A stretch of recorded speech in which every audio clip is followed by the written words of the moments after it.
এই পার থেকে ওই পারে যাব, তো যাওয়ার রাস্তা নাই, তো আমাদের যেতে হচ্ছে এই যে 2-3টা নৌকা পাড়ি দিয়ে।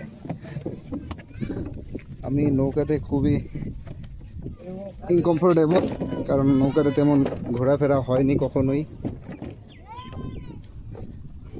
এই হচ্ছে বর্তমান অবস্থা, বাট খুব অ্যাডভেঞ্চারেবল মনে হচ্ছে।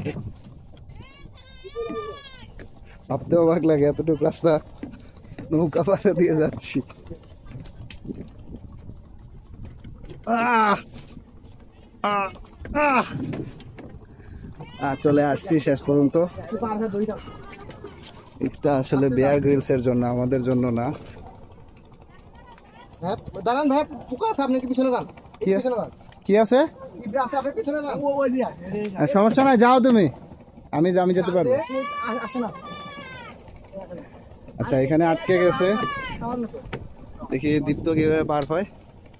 এ পড়ো না দীপ্ত। এখন আমার পালা, আমি পার হবো ইনশাআল্লাহ, প্রবলেম হবে না যদিও, দেখি। চলে আসলাম শেষ পর্যন্ত কাঙ্ক্ষিত গন্তব্যে।